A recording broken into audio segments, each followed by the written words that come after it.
আজকে ছিল father's day. বাবাকে তো আর কিছু গিফট করতে পারলাম না, সেই জন্য বাবাকে একটু ভালোবেসে চাউমিন বানিয়ে খাওয়ালাম। হয়তো তোমরা বলবে তোমার বাবাকে কি প্রথমবার তুমি খাওয়ালে? না না, আজকে বলতে গেলে স্পেশালভাবেই করলাম। কারণ জানো তো, বাবাকে আজকে জিজ্ঞাসা করছিলাম, বাবা তুমি কি খাবে? বাবা বলল আমি একটু চাউমিন খাবো। সেই জন্য বাবাকে একটু বানিয়ে দিলাম। আর যখন রান্না তখন সবার তারে করি, এটা শুধুমাত্র বাবার তারে করেছিলাম।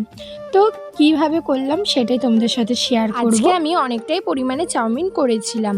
আর চাউমিন করতে গেলে প্রথম যেটা করতে হয়, অনেকে দেখবে চাউমিন সেদ্ধ করে না, সময় থাকলে আগে থেকে ভিজত দিয়ে দেয়।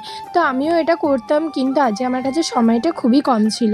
আর যখন সেদ্ধ করি না, একটু বেশি পরিমাণে সেদ্ধ হয়ে গেছিলো, কিন্তু যতটুকু সেদ্ধ হয়েছিল আশা করি খাওয়ার মতন ছিল। আর আমরা যখনই চাউমিন করি, চাউমিনটাকে জানো তো একটু ম্যারিনেটের মতন করে রাখি, কারণ যখন আমরা কড়াতে দিয়ে নাড়ি না, সেরকমভাবে গায়ে মশলাগুলো লাগে না বলে আগে থেকে এটা একটু মশলা মাখিয়ে রেখে চাউমিনটা সেদ্ধ হয়ে যাওয়ার পর দিয়ে দিয়েছিলাম vinegar, soya sauce, chilli sauce, আর দিয়েছিলাম লঙ্কা গুঁড়ো, হলুদ গুঁড়ো, জিরে গুঁড়ো, ধনে গুঁড়ো, নুন নিয়ে ভালোভাবে ভালোভাবে মশলাগুলো চাউমিনের গায়ে মাখানোর পর রেখে দিয়েছিলাম।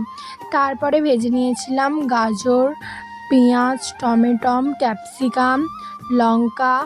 আর প্রথম জানো তো পেঁয়াজটা কাটতেই ভুলে গেছিলাম, তারপরে আবার পেঁয়াজটা কেটে লাস্টে ভাজলাম। তারপরে ভালোভাবে ভেজে নেওয়ার পর দুটো ডিম নিয়েছিলাম।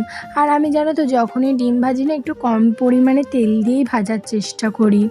তারপরে সব কিছু মিক্সড করে আরও একবার ভেজে নিলাম। তারপরে ভাজার পর একটু সোয়া সস, চিলি সস তখন একদমই অল্প অল্প করে দিয়েছি। তারপরে খুব সুন্দরভাবে চাউমিনটাকে বানিয়ে নিয়েছিলাম। তো ভিডিওটা এইটুকুই ছিল। যদি ভিডিওটা ভালো লাগে অবশ্যই লাইক, কমেন্ট, শেয়ার করে দিও আর সাবস্ক্রাইব করে দিও।